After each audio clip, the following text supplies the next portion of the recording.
27% OBC आरक्षण पर ये बड़ी अपडेट बता रहे हैं। मुख्यमंत्री आवास में थोड़ी ही देर में सर्वदलीय बैठक शुरू होगी। मुख्यमंत्री डॉक्टर मोहन यादव की अध्यक्षता में बैठक होगी। बैठक में उमंग सिंघार, जीतू पटवारी भी शामिल होंगे, तो अरुण यादव, कमलेश्वर पटेल भी बैठक में शामिल होंगे। साथ ही आम आदमी पार्टी, बीएसपी और एसपी के प्रदेश अध्यक्ष को भी बुलाया गया है। सर्वदलीय बैठक है, सभी को बुलाया गया है। मुख्यमंत्री ने इस बैठक की घोषणा की थी और बैठक में ओबीसी आयोग के अध्यक्ष भी शामिल होंगे। अब से कुछ ही देर में बैठक शुरू होने जा रही है। मुख्यमंत्री आवास पर बैठक होगी। 27% ओबीसी आरक्षण पर यह बैठक होगी सीएम हाउस में। अब से थोड़ी ही देर में 11 बजे का समय था और अब से कुछ ही देर में बैठक शुरू होगी। मुख्यमंत्री डॉक्टर मोहन यादव की अध्यक्षता में बैठक होगी। बैठक में उमंग सिंघार, जीतू पटवारी भी शामिल होंगे। अरुण यादव, कमलेश्वर पटेल भी बैठक में शामिल होंगे। तो आम आदमी पार्टी, बीएसपी, एसपी के प्रदेश अध्यक्ष को भी बुलाया गया है। साथ ही बैठक में ओबीसी आयोग के अध्यक्ष भी शामिल होंगे। तो इस बैठक के बाद कई महत्वपूर्ण निर्णय निकलकर सामने आ सकते हैं, क्योंकि ये सर्वदलीय बैठक है और प्रदेश में लगातार चल रही इस लड़ाई पर क्या आज विराम लगेगा, बैठक के बाद ही पता चलेगा। हालांकि अब से कुछ ही देर में बैठक शुरू होगी। सर्वदलीय बैठक मुख्यमंत्री ने बुलाई है और मुख्यमंत्री ने अपने बयान में ये भी घोषणा कर दी थी कि हम 27% ओबीसी आरक्षण देके ही रहेंगे। तो ये आरक्षण का समीकरण आप समझिए, हम आपको समझा रहे हैं आकलन के द्वारा।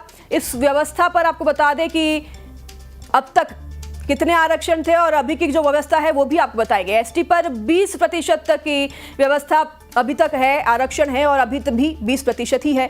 एससी पर 16% के आरक्षण अभी तक रहे हैं। ओबीसी पर 27% लगाने पर जो है अब बात होगी, जिस पर अभी तक 14% आरक्षण दिया जा रहा था। तो ईडब्ल्यूएस में इकोनॉमिक विंग जो सेक्टर है उसमें 10% आरक्षण की बात है और अभी तक रही है और 10% आरक्षण ही अभी तक इस पर दिया जाता है। तो ओबीसी का जो आरक्षण है वो 14 से 27% बढ़ाने की बात होगी और सर्वदलीय बैठक आज बुलाई गई है। 27% ओबीसी आरक्षण पर अब सियासत भी गर्मा गई है। सर्वदलीय बैठक से पहले कमलेश्वर पटेल का बयान सामने आया है। उन्होंने सर्वदलीय बैठक में जा रहे कमलेश्वर पटेल ने बताया है कि वो जा रहे हैं और कानून बन चुका है, तो अब क्या दिक्कत है, उन्होंने ये भी सवाल किया है। तो साथ ही उन्होंने कहा कि सर्वदलीय बैठक की क्या आवश्यकता है। ओबीसी वर्ग का हक 27% आरक्षण है, उन्होंने अपने बयान में ये कहा है। साथ ही ये बड़ा सवाल उठाया है कि अगर कानून बन चुका है तो इस बैठक की क्या आवश्यकता है। हालांकि उन्होंने ये पुष्टि की है कि वो इस बैठक में आज मौजूद रहेंगे, वो इस बैठक में शामिल होने के लिए जा रहे हैं।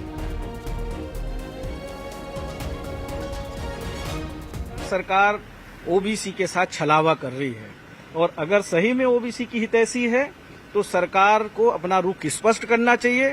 और मेरी तो मध्य प्रदेश सरकार से एक मांग भी है, अगर पिछड़ा वर्ग के हितैषी है, मध्य प्रदेश मुख्यमंत्री भारतीय जनता पार्टी ने जरूर 4-4 दिए, पर पिछड़ा वर्ग का कल्याण बिल्कुल नहीं हुआ है। इधर सर्वदलीय बैठक से पहले नेता प्रतिपक्ष उमंग सिंघार के घर पर बड़ी बैठक भी हुई, जिसमें कांग्रेस नेता रणनीति बनाने के लिए जुटे। प्रदेश अध्यक्ष जीतू पटवारी, कमलेश्वर पटेल मौजूद रहे इस बैठक में। तो ओबीसी आरक्षण को लेकर वकीलों और जानकारों के साथ बातचीत इस बैठक में हो रही है।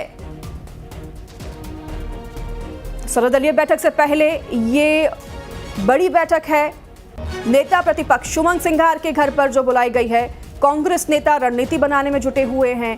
प्रदेश अध्यक्ष जीतू पटवारी भी इस बैठक में शामिल हैं।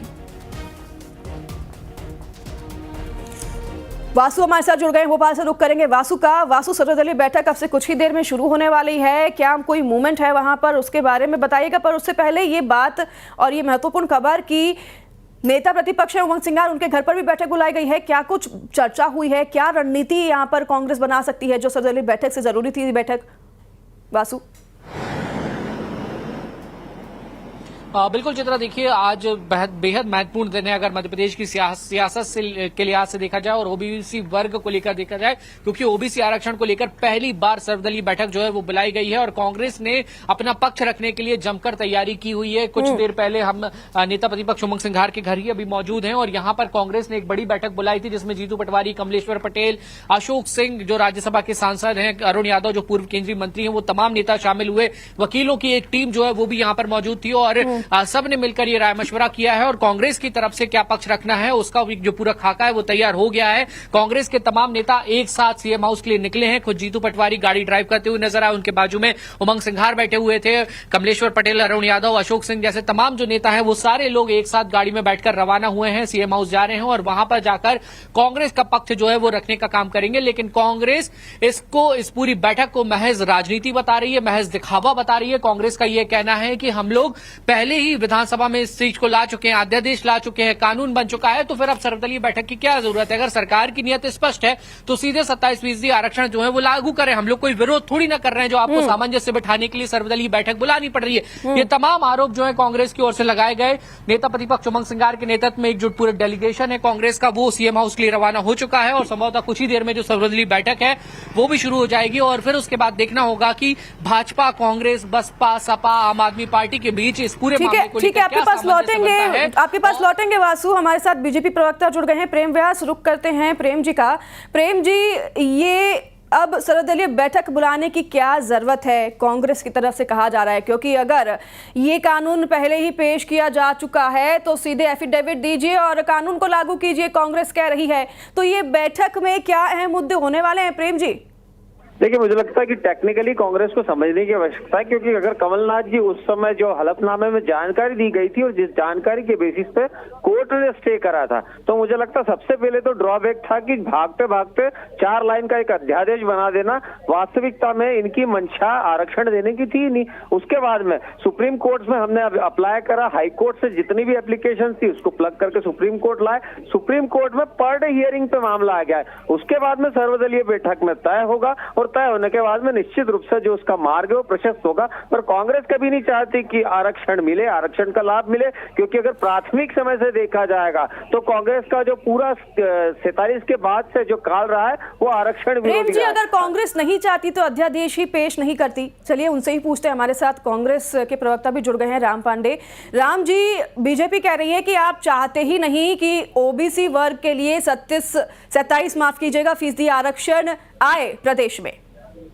देखिए, हमारी तो 15 महीने की सरकार थी, उसमें अध्यादेश भी आया और कैबिनेट से भी पास हुआ। इनकी सरकार को तो 20 साल से ज्यादा हो गए, तो आप 20 साल में भी नहीं दे सके। और जब कमलनाथ सरकार ने 27% आरक्षण विधानसभा से, कैबिनेट से पास करवा दिया, कानून बनवा दिया, आपने विधायक चोरी कर सरकार गिरा दी और आपकी सरकार आ गई, तब से आप उसको लागू नहीं कर रहे हैं और मामला कोर्ट में गया। कोर्ट ने कहा भाई सब कुछ क्लियर है, कांग्रेस देना चाहती थी और कानून बन चुका है, तो आप उसको लागू क्यों नहीं कर रहे? वो कह रहे हैं कि टेक्निकलिटीज नहीं समझते हैं आप। इस बैठक की कुछ टेक्निकलिटीज हैं जो कि समझना जरूरी है, इसलिए ये बैठक बुलाई गई है। सुप्रीम कोर्ट तो समझता है ना। सुप्रीम कोर्ट ने तो कहा है कि हम आप पर अवमानना केस लगा देंगे यदि आपने लागू नहीं किया तो। चलिए, हमारी मान लीजिए कि हम टेक्निकलिटी नहीं समझते हैं, सुप्रीम कोर्ट तो समझता है। सुप्रीम कोर्ट ने यहाँ तक कहा है कि हम भारतीय जनता पार्टी के मध्य प्रदेश सरकार पर अवमानना केस लगा देंगे। और कल एमपीपीएससी मध्य प्रदेश का जो मध्य प्रदेश सरकार के अंतर्गत आता है, वो कोर्ट में कह रहा था कि ये लागू नहीं होना चाहिए। अब उसने कल कहा है कि हम सुप्रीम कोर्ट में दूसरा हलफनामा देंगे। पुराना जो हलफनामा हमने जो शपथ पत्र दिया था कि लागू नहीं होना चाहिए, वो गलत है। बिल्कुल, देखिए ये तो समझ में आता है कि ये बहुत बड़ा मुद्दा है और सभी जो है इस पे अपने दावे तो कर रहे हैं और बीजेपी सरकार भी इसलिए इससे पीछे नहीं हटना चाह रही है। बहुत धन्यवाद आपका हमारे साथ जुड़ने के लिए, प्रेम जी और राम जी, आप दोनों का हमारे साथ चर्चा करने के लिए। वासु, बहुत धन्यवाद, आप अपडेट लेते रहेंगे, नजर बनाए रखिए।